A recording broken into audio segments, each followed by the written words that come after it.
പുതിയൊരു വീഡിയോയിലേക്ക് എല്ലാവർക്കും സ്വാഗതം. വരച്ചു തുടങ്ങുന്നവർക്കും അതുപോലെ തന്നെ വർക്ക് ചെയ്യുന്നവർക്കും ഒരുപോലുള്ള സംശയമാണ് വരയ്ക്കാൻ വേണ്ടിയിട്ട് എങ്ങനെയുള്ള പേപ്പർ ഉപയോഗിക്കണം, അല്ലെങ്കിൽ ഏത് തരത്തിലുള്ള പേപ്പർ ഉപയോഗിക്കണമെന്ന്. നമ്മുടെ ഡ്രോയിങ് സ്കില്ല് അനുസരിച്ച് ഏത് പേപ്പർ വേണമെങ്കിലും നമുക്ക് വരയ്ക്കാൻ ഉപയോഗിക്കാം. എന്നാൽ ഒരു വർക്ക് ചെയ്ത് കൊടുക്കുമ്പോഴത്തേക്കും നമുക്ക് അത്യാവശ്യം പ്രീമിയം ക്വാളിറ്റിയുള്ള പേപ്പർ തന്നെ ഉപയോഗിക്കേണ്ടതുണ്ട്. ഞാൻ വരച്ചു തുടങ്ങിയത് മുതൽ ഇപ്പോൾ വരയ്ക്കുന്നത് വരെയായിട്ടുള്ള എല്ലാ പേപ്പറുകളും നമ്മൾ ഇന്നത്തെ ഒരു വീഡിയോയിൽ നോക്കുന്നുണ്ട്. വീഡിയോ നിങ്ങൾക്ക് ഉപകാരമായാൽ തീർച്ചയായും ലൈക്ക് ചെയ്യാൻ മറക്കരുത്. നമുക്ക് നേരെ വീഡിയോയിലേക്ക് പോകാം. വര പഠിച്ചു തുടങ്ങാൻ വേണ്ടിയിട്ട് നമുക്ക് സാധാരണ ഒരു ബുക്ക് തന്നെ ധാരാളമാണ്. ഏത് തരത്തിലുള്ള ഷെയ്ഡും നമുക്ക് ഈ ഒരു ബുക്കിൽ ചെയ്യാനായിട്ട് സാധിക്കും. ഇപ്പോൾ ഞാൻ ഓൺലൈൻ ഡ്രോയിങ് ക്ലാസ് എടുക്കുന്നുണ്ട്. അവർക്ക് പഠിപ്പിക്കുന്നതിന് വേണ്ടിയിട്ടാണ് ഞാൻ ഈ ഒരു ബുക്ക് ഉപയോഗിക്കുന്നത്. സാധാരണ നമ്മൾ വരയ്ക്കുമ്പോഴത്തേക്കും ബുക്കിൻ്റെ റൈറ്റ് സൈഡ് മാത്രമാണ് ഉപയോഗിക്കുന്നത്, ലെഫ്റ്റ് സൈഡ് ഉപയോഗിക്കാറില്ല. എന്നാൽ പഠിപ്പിക്കുന്നതിന് വേണ്ടി ഞാനൊരു ബുക്ക് ഉപയോഗിക്കുന്നതുകൊണ്ട് ലെഫ്റ്റ് സൈഡും ഉപയോഗിക്കുന്നു. ഏത് തരത്തിലുള്ള സിമ്പിളായിട്ടുള്ള ഷെയ്ഡ്സ് നമുക്കിതിൽ വളരെ ഡീറ്റെയിൽ ആയിട്ട് തന്നെ ചെയ്യാനായിട്ട് സാധിക്കും. വരയ്ക്കും തോറും അനുഭവപ്പെടാൻ പോകുന്ന മറ്റൊരു ബുദ്ധിമുട്ട്, നമ്മുടെ പ്രസ്സിങ് കൺട്രോൾ അല്ല എങ്കിൽ എല്ലാ പേജിലും നമ്മൾ വരയ്ക്കുന്നതിൻ്റെ സ്കെച്ച് വരാൻ സാധ്യതയുണ്ട്. അപ്പോൾ അത് ഒഴിവാക്കാൻ വേണ്ടിയിട്ട് നമുക്ക് അടുത്ത് അപ്ഗ്രേഡ് ചെയ്യാൻ പറ്റുന്നതാണ് കുറച്ചുകൂടെ കട്ടിയുള്ള ചാർട്ട് പേപ്പറിലോ അല്ലെങ്കിൽ അതുപോലുള്ള ഒരു ബുക്കിലേക്കോ മാറുക. ഞാൻ എൻ്റെ സ്കില്ല് കൂടുതലായിട്ട് ഡെവലപ്പ് ചെയ്തത് ഇതുപോലുള്ള ഒരു ചാർട്ട് ബുക്കിലാണ്. ചാർട്ട് ബുക്ക് എന്ന് പറയാൻ കാരണം വളരെ കട്ടി കൂടിയ ചാർട്ട് പേപ്പറിനെ സ്പൈറൽ ചെയ്തിട്ടാണ് ഈ ഒരു ബുക്ക് തയ്യാറാക്കിയിരിക്കുന്നത്. ചാർട്ട് പേപ്പറിൻ്റെ അതേ രീതി തന്നെയാണ് ഈ ഒരു പേപ്പറിലും വരുന്നത്. അതായത് ഒരു സൈഡ് സ്മൂത്താണ്, ഒരു സൈഡ് റഫാണ്. ഇതിൽ റഫായിട്ടുള്ള സൈഡാണ് നമ്മൾ വരയ്ക്കാൻ ഉപയോഗിക്കേണ്ടത്. കാരണം ബ്ലെൻഡിങ് അല്പം ടഫായിട്ട് വരുന്നത് റഫ് സൈഡിലാണ്. അവിടെ പെൻസിൽ മാത്രം ഉപയോഗിച്ച് ബ്ലെൻഡ് ചെയ്താണ് നമ്മുടെ സ്കില്ല് ഡെവലപ്പ് ചെയ്യേണ്ടത്. സ്മൂത്തായിട്ടുള്ള സൈഡ് ഉപയോഗിക്കാൻ പാടില്ല. ആദ്യകാലങ്ങളിൽ വരച്ച വളരെ റഫായിട്ടുള്ള ചിത്രങ്ങളാണ് ഞാനിപ്പോൾ നിങ്ങൾക്കായി ഇവിടെ കാണിക്കുന്നത്. ഇവിടെ പെൻസിൽ മാത്രം ഉപയോഗിച്ച് ലൈൻ ഷെയ്ഡിങ് മാത്രമാണ് ചെയ്തിട്ടുള്ളത്. യാതൊരു വിധത്തിലുള്ള ബ്ലെൻഡിങ് മെറ്റീരിയൽസോ ബ്ലെൻഡിങ് ടൂൾസോ ഉപയോഗിച്ചിട്ടില്ല. അപ്പോൾ ഇതുപോലെ നമ്മുടെ സ്കില്ല് ഡെവലപ്പാക്കി എടുക്കുകയാണെങ്കിലാണ് നമുക്ക് കൂടുതൽ ഹൈപ്പർ റിയലിസ്റ്റിക് ആയിട്ടുള്ള ചിത്രങ്ങളിലേക്ക് മാറാൻ കഴിയുന്നത്. അതുമാത്രമല്ല, മുൻപ് ഞാൻ ഒരുപാട് ചിത്രങ്ങൾ ഈ ഒരു പേപ്പറിൽ വരച്ചിട്ടുണ്ട്. അതിലൊരു ചിത്രം ഞാൻ ഇവിടെ കാണിക്കാം. അതിൽ ബ്ലെൻഡിങ് ചെയ്തിട്ടുള്ളത് സ്റ്റമ്പ് മാത്രം ഉപയോഗിച്ചാണ്. ആ ഒരു ചിത്രത്തിൻ്റെ ക്വാളിറ്റി നിങ്ങൾക്ക് കാണുമ്പോൾ തന്നെ മനസ്സിലാക്കാൻ പറ്റും. ഞാൻ പതിയെയാണ് എൻ്റെ സ്കില്ല് അപ്ഗ്രേഡ് ചെയ്ത് ഈ ഒരു ലെവലിലേക്ക് ഇപ്പോൾ എത്തിയിട്ടുള്ളത്. ഇതേ ഒരു പേപ്പറിൽ തന്നെ വരച്ച ചിത്രമാണ് നിങ്ങളിപ്പോൾ ഈ സൈഡിൽ കാണുന്നത്. ഈ ചിത്രത്തിൽ ഞാൻ ബ്ലെൻഡിങ് ചെയ്തിട്ടുണ്ട്. അതായത് നമ്മളിപ്പോൾ ചെയ്തുകൊണ്ടിരിക്കുന്ന ഫേസ് ഷെയ്ഡിങ് സീരീസിലെ എല്ലാ ചിത്രങ്ങളും ഈ ഒരു പേപ്പറിലാണ് വരച്ചുകൊണ്ടിരിക്കുന്നത്. അപ്പോൾ തന്നെ നിങ്ങൾക്ക് മനസ്സിലാക്കാൻ പറ്റും പേപ്പറാണോ നമ്മുടെ സ്കില്ലാണോ വലുതെന്ന്. വരച്ചു തുടങ്ങുന്നവരോട് എനിക്ക് പറയാനുള്ളത്, നിങ്ങൾ എത്ര ചിത്രം വരച്ചു എന്നതിലല്ല കാര്യം. നിങ്ങൾ ഒരു ചിത്രമാണ് വരയ്ക്കുന്നതെങ്കിൽ പോലും ആ ഒരു ചിത്രത്തെ മറ്റ് ബ്ലെൻഡിങ് മെറ്റീരിയൽസ് ഒന്നും ഉപയോഗിക്കാതെ പെൻസിൽ മാത്രം ഉപയോഗിച്ച് ഷെയ്ഡ് ചെയ്ത് ബ്ലെൻഡ് ചെയ്ത് നിങ്ങളുടെ യഥാർത്ഥ ഷെയ്ഡിങ്ങിലേക്ക് എത്തിക്കാൻ ശ്രമിക്കുക. അപ്പോഴായിരിക്കും നിങ്ങളുടെ സ്കില്ല് കൂടുതലായിട്ട് ഡെവലപ്പ് ആവുക. തൊട്ട് മുന്നേ നോക്കിയ പേപ്പറുകളൊക്കെ നമുക്ക് വരച്ച് പഠിക്കാൻ വേണ്ടിയിട്ടുള്ളവയാണ്. ഇപ്പോൾ കാണിക്കുന്നത് നമുക്ക് അത്യാവശ്യം ഒരു വർക്ക് ചെയ്യാനോ വർക്ക് ചെയ്ത് കൊടുക്കാനോ നമുക്ക് സൂക്ഷിക്കാൻ വേണ്ടിയിട്ട് ഉപയോഗിക്കാൻ പറ്റിയ പേപ്പറാണ്. വളരെ വില കുറഞ്ഞൊരു പേപ്പറാണ്. ഇതിൻ്റെ GSM നോക്കുക, 210 GSM ആണ് വരുന്നത്. നമുക്കൊരു 180 GSM ഉള്ള പേപ്പറുകൾ വരെ ഉപയോഗിച്ച് തുടങ്ങാം. GSM എന്നതുകൊണ്ട് ഉദ്ദേശിക്കുന്നത് അതിൻ്റെ കട്ടിയാണ്. ഇത്രയും കട്ടി വരുമ്പോഴത്തേക്കും നമുക്ക് അത്യാവശ്യം പ്രസ് ചെയ്ത് തന്നെ പേപ്പറുകൾ ഉപയോഗിക്കാം. ഇതിന് മുകളിലോട്ടുള്ള എത്ര കട്ടിയുള്ള പേപ്പർ വേണമെങ്കിലും നമുക്ക് വരയ്ക്കാനായിട്ടും ഉപയോഗിക്കാം. അടുത്തതായി നമുക്ക് ഈ പേപ്പറിൻ്റെ കുറച്ച് ഡീറ്റെയിൽസ് ഒന്ന് നോക്കാം. ചാർട്ട് പേപ്പറിൽ വരച്ചിട്ട് ഈ ഒരു പേപ്പറിലേക്ക് അപ്ഗ്രേഡ് ചെയ്യുന്ന കൂട്ടുകാർക്ക് ഇതൊരു സ്മൂത്തായിട്ടുള്ള സർഫസ് ഉള്ള പേപ്പറായിട്ടായിരിക്കും ഫീൽ ചെയ്യുന്നത്. ഈ ഒരു പേപ്പറിൻ്റെ രണ്ട് സൈഡും നമുക്ക് വരയ്ക്കാനായിട്ടും ഉപയോഗിക്കാം. എന്നാൽ നമ്മുടെ മറ്റ് പ്രീമിയം ക്വാളിറ്റി പേപ്പറുകളെ അപേക്ഷിച്ച് നോക്കുമ്പോൾ ഈ ഒരു പേപ്പർ വളരെ റഫായിട്ടുള്ളൊരു പേപ്പറാണ്. നമുക്ക് റഫായിട്ടുള്ള വർക്കുകൾ, ഓവറായിട്ട് സ്മൂത്തായിട്ട് ചെയ്യേണ്ടതല്ലാത്ത വർക്കുകൾ ചെയ്യാനായിട്ട് നമുക്ക് ഈ ഒരു സർഫസ് ഉള്ള പേപ്പർ നമുക്ക് ഉപയോഗിക്കാം.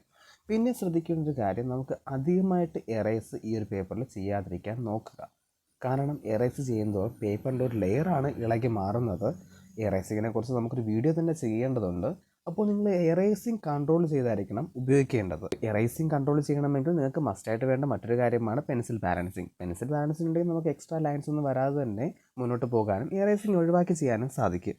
നമ്മുടെ ഒരു പേപ്പർ നോക്കുകയാണെങ്കിൽ ഒരു ബ്ലൂവിഷ് ഗ്രേ കളർ മിക്സ് ആയിട്ടുള്ളൊരു വൈറ്റായിട്ടാണ് കാണാൻ പറ്റുന്നത്. അത് നമുക്കൊന്നും വലുതായിട്ട് നോക്കേണ്ട കാര്യമില്ല.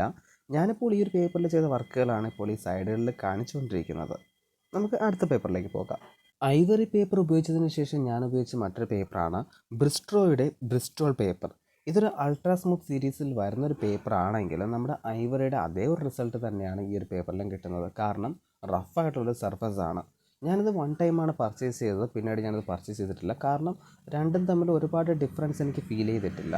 പിന്നെ പറയാനൊരു ഫീൽ എന്ന് പറയുന്നത്, നമുക്ക് കുറച്ചുകൂടെ പെട്ടെന്ന് വർക്ക് ഫിനിഷ് ചെയ്യാൻ പറ്റും. അതായത് റഫായിട്ടുള്ള വർക്കുകൾ അതുപോലെ തന്നെ 250 GSM വരുന്ന ഈ ഒരു പേപ്പർ വളരെ ഫ്ലെക്സിബിളാണ്. എങ്ങനെ വേണമെങ്കിലും നമുക്ക് ഉപയോഗിക്കാനും പറ്റും. അതായത് നമ്മളൊരു വർക്ക് ചെയ്ത് കഴിഞ്ഞതിന് ശേഷം അതിനെ റോൾ ചെയ്ത് പാക്ക് ചെയ്ത് അയക്കാനൊക്കെ വളരെ ഈസിയാണ്. മറ്റ് പേപ്പറുകളൊക്കെ ആണെങ്കിൽ കുറച്ചുകൂടെ ഹാർഡാണ്, അതിനെ റോൾ ചെയ്യാൻ അല്പം ബുദ്ധിമുട്ടാണ്. ഞാൻ റഫായിട്ടുള്ള ചിത്രങ്ങൾ എന്നതുകൊണ്ട് ഉദ്ദേശിക്കുന്നത് നമുക്ക് പലതരത്തിലുള്ള ചിത്രങ്ങൾ വരയ്ക്കാനായി കിട്ടും. അതിൽ തന്നെ എല്ലാ ചിത്രങ്ങളും ഹൈ ക്വാളിറ്റി ഉള്ളതായിരിക്കണമെന്നില്ല. ചിലതൊക്കെ ക്വാളിറ്റി വളരെ കുറഞ്ഞതായിരിക്കാം. അങ്ങനത്തെ പിക്ചറൊക്കെ വരുമ്പോൾ സൂം ചെയ്ത് നോക്കുമ്പോൾ അതിൻ്റെ കണ്ണിൻ്റെ പാർട്സ്, ലിപ്സിൻ്റെ പാർട്ട്, അങ്ങനെ പല പാർട്ടുകളും ഫെയ്ഡായിട്ടും ബ്ലറായിട്ടുമായിരിക്കും ഇരിക്കുന്നത്. അപ്പോൾ അതുപോലുള്ള ചിത്രങ്ങൾ കുറച്ചുകൂടി വ്യക്തത വരുത്തി ചെയ്യാനാണ് നമുക്ക് ഇതുപോലുള്ള റഫ് പേപ്പറുകൾ യൂസ് ചെയ്യുന്നത്. അതിലേക്ക് നമ്മൾ ഈ ഒരു ടെക്സ്ചറിൽ തന്നെ ആ ചിത്രങ്ങളും വരയ്ക്കുമ്പോഴത്തേക്കും കുറച്ചുകൂടെ ക്വാളിറ്റി കൂടുതലായിട്ട് തോന്നിക്കും. ഇനി അങ്ങോട്ട് വരുന്ന എല്ലാ പേപ്പറുകളുടെയും രണ്ട് സൈഡുകൾ നമുക്ക് വരയ്ക്കാനായി ഉപയോഗിക്കാം. ഞാനിപ്പോൾ ഈ ഒരു പേപ്പറിൽ വരച്ച ചിത്രമാണ് ഇപ്പോൾ ഈ സൈഡുകളിൽ കാണിക്കുന്നത്. എനിക്ക് വളരെയധികം ഇഷ്ടപ്പെട്ട രണ്ട് പേപ്പറാണ് ഇപ്പോൾ ഇവിടെ കാണിച്ചിരിക്കുന്നത്. ബ്രിസ്റ്റോളിൻ്റെ തന്നെ രണ്ട് കാറ്റഗറിയിൽ വരുന്ന പേപ്പറാണ്. ലെഫ്റ്റ് സൈഡിലിരിക്കുന്ന ഈ പേപ്പർ അല്പം വില കൂടിയ പേപ്പറും റൈറ്റ് സൈഡിലിരിക്കുന്നത് അല്പം വില കുറഞ്ഞ പേപ്പറുമാണ്. പക്ഷേ രണ്ടിനും സെയിം ക്വാളിറ്റിയാണ് വരുന്നത്. പക്ഷേ നിർഭാഗ്യവശാൽ റൈറ്റ് സൈഡിലിരിക്കുന്ന ബ്രിസ്റ്റോളിൻ്റെ കാറ്റഗറി പേപ്പർ ഇപ്പോൾ അവൈലബിൾ അല്ല. ലെഫ്റ്റ് സൈഡിലിരിക്കുന്നത് അവൈലബിൾ ആണ്, ചിലപ്പോഴൊക്കെ ഔട്ട് ഓഫ് സ്റ്റോക്ക് വരാറുമുണ്ട്. ലെഫ്റ്റ് സൈഡിൽ ഇരിക്കുന്നത് ബ്രിസ്റ്റോളിൻ്റെ ലന കാറ്റഗറിയിൽ വരുന്ന പേപ്പറാണ്. റൈറ്റ് സൈഡിലിരിക്കുന്നത് ബ്രിസ്റ്റോളിൻ്റെ തന്നെ ആർട്ട് ട്രാക്ക് എന്ന് പറയുന്നൊരു കാറ്റഗറിയിൽ വരുന്നതാണ്. ഇനി നമുക്ക് ബ്രിസ്റ്റോൾ ലനയുടെ കുറച്ച് ഡീറ്റെയിൽസ് നോക്കാം. ഈ ഒരു പേപ്പർ വരുന്നത് ഒരു ഗ്ലൂഡ് പാഡ് പോലെയാണ്. നമുക്ക് ആവശ്യമനുസരിച്ച് പേപ്പർസ് സിമ്പിളായിട്ട് തന്നെ ഇളക്കിയെടുക്കാനായിട്ട് പറ്റും. 250 GSM വരുന്ന ഈ ഒരു പേപ്പർ നമ്മൾ തൊട്ട് മുന്നേ പറഞ്ഞ ബ്രിസ്റ്റോളിൻ്റെ പേപ്പർ പോലെ തന്നെ അല്പം ഫ്ലെക്സിബിളായിട്ട് നമുക്ക് യൂസ് ചെയ്യാൻ പറ്റുന്ന പേപ്പറാണ്. നിങ്ങൾക്ക് തന്നെ ഇപ്പോൾ ജസ്റ്റ് ഒന്ന് കമ്പയർ ചെയ്യാം. ഞാനിപ്പോൾ ഇവിടെ ലെഫ്റ്റ് സൈഡിൽ വെച്ചിരിക്കുന്നത് ഐവറിയാണ്, റൈറ്റ് സൈഡിൽ വെച്ചിരിക്കുന്നത് നമ്മുടെ ലനയാണ്. ഐവറിയിലേക്ക് വരുമ്പോഴത്തേക്ക് ഞാൻ നേരത്തെ പറഞ്ഞ പോലെ ഒരു ചെറിയ ബ്ലൂവിഷ് ഗ്രേ കളർ മിക്സ് ആയിട്ടുള്ളൊരു വൈറ്റാണ്. അതേസമയം ലനയിലേക്ക് വരികയാണെങ്കിലും പ്യൂർ വൈറ്റാണ്. അതുപോലെ തന്നെ ഐവറിയിലെ ഗ്രെയിൻസ് എല്ലാം ഇപ്പോൾ വളരെ ക്ലിയർ ആയിട്ട് കാണാൻ പറ്റുന്നുണ്ട്. എന്നാൽ ലനയാണെങ്കിലോ വളരെ സ്മൂത്തായിട്ടുള്ളൊരു സർഫസാണ്. എറേസിങ്ങിൻ്റെ കാര്യം നോക്കുകയാണെങ്കിലും ലനയിൽ നമുക്ക് കുറച്ചുകൂടെ പോസിബിളാണ് എറേസിങ്, എന്നാൽ ഒരുപാട് ചെയ്യാൻ പറ്റില്ല. തൽക്കാലം നിങ്ങൾ ഇത്രയും മാത്രം മനസ്സിലാക്കുക. എറേസിങ്ങിൻ്റെ ഡീറ്റെയിൽസ് നമുക്ക് ഇനി വരുന്ന വീഡിയോയിൽ ചെയ്യുന്നതാണ്. ലനയിലേക്ക് വരുമ്പോൾ നമ്മൾ എത്രത്തോളം എഫേർട്ട് ഇട്ട് വരയ്ക്കുന്നുവോ അത്രത്തോളം തന്നെ നല്ല റിസൾട്ട് മേക്ക് ചെയ്യാൻ പറ്റുന്ന ഒരു പേപ്പറാണ് ലന. കാരണം വളരെ സ്മൂത്തായത് കൊണ്ട് തന്നെ എത്ര മൈന്യൂട്ടായിട്ടുള്ള കാര്യങ്ങൾ നമുക്ക് വളരെ ഡീറ്റെയിൽ ആയിട്ട് വരയ്ക്കാനും അതുപോലെ തന്നെ ഏത് കാറ്റഗറിയിലുള്ള പിക്ചറും വരയ്ക്കാനും സാധിക്കും. അതായത് റഫായിട്ടുള്ളതോ സ്മൂത്തായിട്ടുള്ളതോ ഹൈ ഡെഫിനേഷൻ ആയിട്ടുള്ള പിക്ചർ വരെ വളരെ സിമ്പിളായിട്ട് നമുക്ക് വരച്ചെടുക്കാൻ പറ്റും. സിമ്പിൾ എന്ന് പറയുമ്പോൾ അത്രത്തോളം നിങ്ങൾ ശ്രദ്ധിച്ചായിരിക്കണം വരയ്ക്കേണ്ടത്. എന്നാൽ നമുക്ക് അതിനനുസരിച്ചുള്ള റിസൾട്ട് മേക്ക് ചെയ്യാൻ പറ്റുന്ന ഒരു വളരെ ഹൈ ക്വാളിറ്റിയിലുള്ളൊരു പേപ്പർ തന്നെയാണ് ലന. നമ്മുടെ ഈ ഒരു പേപ്പറിൻ്റെ പ്രൈസും കാര്യങ്ങളൊക്കെ ലാസ്റ്റ് നോക്കുന്നതാണ്. ഇപ്പോൾ ഞാനിവിടെ കാണിക്കുന്നത് ഞാൻ ഈ ഒരു പേപ്പറിൽ വരച്ചിട്ടുള്ള ചിത്രങ്ങളാണ്. ലനയിൽ വരുന്ന അതേ കാര്യങ്ങൾ തന്നെയാണ് ഈ ഒരു ആർട്ട് ട്രാക്കിൻ്റെ പേപ്പറിലും വരുന്നത്. 240 GSM ആണ് ഈ പേപ്പറിൽ വരുന്നത്. പക്ഷേ നിർഭാഗ്യവശാൽ ഈ ഒരു പേപ്പർ ഇപ്പോൾ അവൈലബിൾ അല്ല. ഈ ഒരു പേപ്പറിലും വരച്ച കുറച്ച് പിക്ചർ ഞാനിവിടെ കാണിക്കാം. അടുത്തതായി ഞാൻ ഉപയോഗിച്ച പേപ്പറാണ് ബ്രിസ്റ്റോളിൻ്റെ മെയിൻ കാറ്റഗറിയിൽ വരുന്ന ഈ ഒരു പേപ്പർ. ആർട്ട് ട്രാക്കിലും ലനയിലും കിട്ടുന്ന അതേ ഒരു റിസൾട്ട് തന്നെയാണ് ഈ ഒരു പേപ്പറിലും കിട്ടുന്നത്. ഞാനിത് ഒരു തവണ മാത്രമേ പർച്ചേസ് ചെയ്തിട്ടുള്ളൂ, കാരണം ഇതിൻ്റെ കോസ്റ്റ് വളരെയധികം കൂടുതലാണ്. അത്രയും വില കൊടുത്ത് ഈ ഒരു പേപ്പർ വാങ്ങി ഡ്രോ ചെയ്യേണ്ടതുണ്ടെന്ന് എനിക്ക് തോന്നിയില്ല, കാരണം ആ ഒരു റിസൾട്ട് തന്നെ തൊട്ട് താഴെയുള്ള പേപ്പറിലും കിട്ടുന്നുണ്ട്. പിന്നെ ഇതിലൊരു നെഗറ്റീവ് എനിക്ക് പറയാനുണ്ട്, അത് നമുക്ക് പേപ്പറിലേക്ക് നോക്കാം. ഇവിടെ ലെഫ്റ്റ് സൈഡിൽ വെച്ചിരിക്കുന്നത് ലനയുടെ പേപ്പറാണ്, റൈറ്റ് സൈഡിൽ വെച്ചിരിക്കുന്നത് ബ്രിസ്റ്റോളിൻ്റെ മെയിൻ കാറ്റഗറിയിലുള്ള പേപ്പറാണ്. ലനയിലേക്ക് വരുമ്പോൾ അത് പ്യൂർ വൈറ്റ് ആണ്. പക്ഷേ ബ്രിസ്റ്റോളിൻ്റെ മെയിൻ കാറ്റഗറിയിലെ ഈ ഒരു പേപ്പറിലേക്ക് വരുമ്പോഴത്തേക്കും അത് അല്പം യെല്ലോയിഷ് ഷെയ്ഡാണ്. ദിവസങ്ങൾ കഴിയും തോറും, അതായത് ഞാൻ ഈ ഒരു പേപ്പർ പർച്ചേസ് ചെയ്തിട്ട് ഏകദേശം 2 വർഷത്തിന് കൂടുതലായി. അപ്പോൾ ഈ ഒരു കാലാവധി കഴിയും തോറും ഇതിൻ്റെ യെല്ലോയിഷ് ഷെയ്ഡ് അല്പം കൂടി വരുന്നതായിട്ട് എനിക്ക് ഫീൽ ചെയ്യുന്നുണ്ട്. ഞാനത് വൺ ടൈമേ പർച്ചേസ് ചെയ്തിട്ടുള്ളൂ, അതുകൊണ്ട് എനിക്ക് ആക്ച്വലായിട്ട് അത് എന്താണെന്ന് പറയാൻ പറ്റുന്നില്ല. അപ്പോൾ അതാണ് എനിക്കൊരു നെഗറ്റീവായിട്ട് ഫീൽ ചെയ്തത്. പിന്നെ എടുത്തു പറയേണ്ട ഒരു കാര്യം, എത്രത്തോളം വർക്ക് ചെയ്യുന്നു അത്രത്തോളം ഡീപ്പായിട്ട് നമുക്ക് സ്മൂത്തായിട്ട് ക്ലിയറായിട്ട് വരച്ചെടുക്കാൻ പറ്റുന്നൊരു പേപ്പറാണ് ഈ ഒരു പേപ്പർ.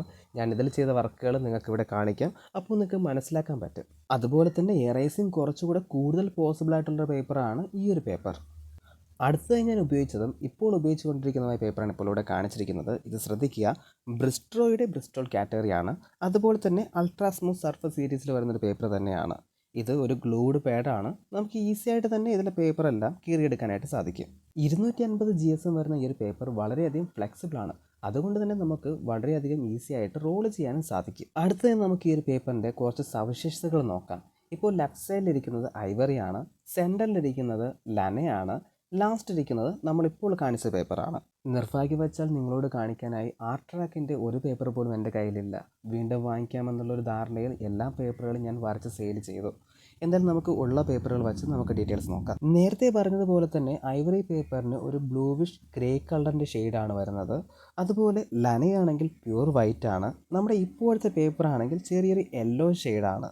അതുപോലെ തന്നെ ഐവറി നന്നായിട്ട് റഫാണ്. ഇപ്പോഴത്തെ നമ്മുടെ പേപ്പർ ചെറിയ റഫ്നെസ് ഉണ്ട്. പക്ഷേ നമ്മുടെ ലനയുമായിട്ട് നമുക്ക് കമ്പയർ ചെയ്യാനേ പറ്റില്ല. പക്ഷേ നമുക്ക് എല്ലാ വർക്കുകളും ഇപ്പോൾ കാണിച്ച ബ്രിസ്റ്റോയുടെ ഈ ഒരു പേപ്പറിൽ ചെയ്യാൻ എനിക്ക് സാധിക്കുന്നുണ്ട്. എല്ലാ വർക്കുകളും എന്ന് പറയുമ്പോൾ ഞാനിപ്പോൾ സെലക്റ്റീവായിട്ടാണ് ഇപ്പോൾ പേപ്പറുകൾ യൂസ് ചെയ്യുന്നത്. എന്ന് വെച്ചാൽ ഒരു പിക്ചർ കിട്ടുമ്പോൾ അതിൻ്റെ ക്വാളിറ്റിയും ക്ലാരിറ്റിയും അനുസരിച്ചാണ് ഞാനിപ്പോൾ പേപ്പറുകൾ സെലക്ട് ചെയ്യുന്നത്. അതായത് ഇപ്പോൾ ഒരു HD പിക്ചർ, ഹൈ ക്വാളിറ്റിയിലുള്ള ഒരു പിക്ചർ ആണെങ്കിൽ നമുക്കിപ്പോൾ ഉപയോഗിക്കേണ്ടത് ലനയാണ്. അതെല്ലാം അല്പം കൂടെ റഫാണ്, തീരെ ക്വാളിറ്റി കുറവാണ് എങ്കിൽ നമുക്ക് അത് ഐവറിയിലേക്ക് പോകാം.